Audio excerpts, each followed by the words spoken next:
me emrin e Allahut, mëshiruesit, mëshirbërësit. Haxhi është besa mes krijesave tjerë, që njeriu të gjejë rrugën e drejtë dhe të arrijë në atë lartësi që dëshiron. Ai duhet të ecë të gjitha veprimet që kryen në haxh, duke filluar tek ihrami, tavafi, namazi, telbia, qëndrimi në Arafat, në Meshar dhe Mine. Gjuajtja me gur dhe kurbani janë nga punët më të mira për njeriu.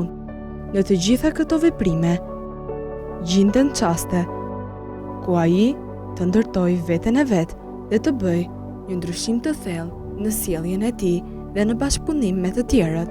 Çdo person që viziton shtëpinë e Zotit duhet patjetër që të përfitojë dhe të përfitohet prej tij.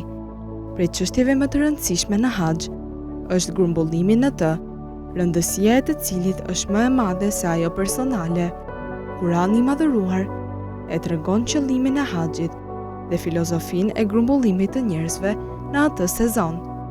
Kurani thotë që të dëshmojnë dobit e tyre, dhe këto dobi për të cilat flet ajeti i bekuar janë të ndryshme, dobi kulturore, ekonomike, politike. Sipas Kuranit, filozofia e ndërtimit të Qabes dhe e mira e saj përbën një anë të anës shoqërore. Këtë e vërteton edhe ajeti 97 në suren Maide. Allahu e ka bërë Qaben shtëpi të bekuar dhe vend grumbullimit për njerëzit.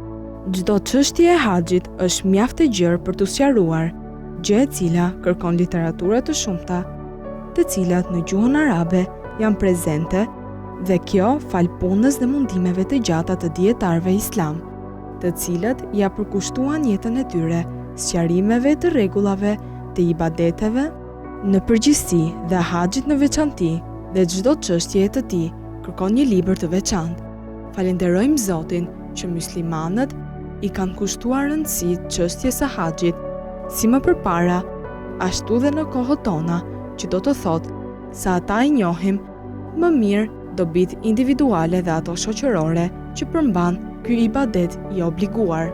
O Zot, na e mbarso haxhin dhe vizitën e të dërguarit tënd, Hazretit Muhammed, paqja dhe bekimet e Allahut qofshin mbi të dhe mbi familjen e tij, dhe na bëj prej ndjekësve të dy gjërave të çmuara. Amin.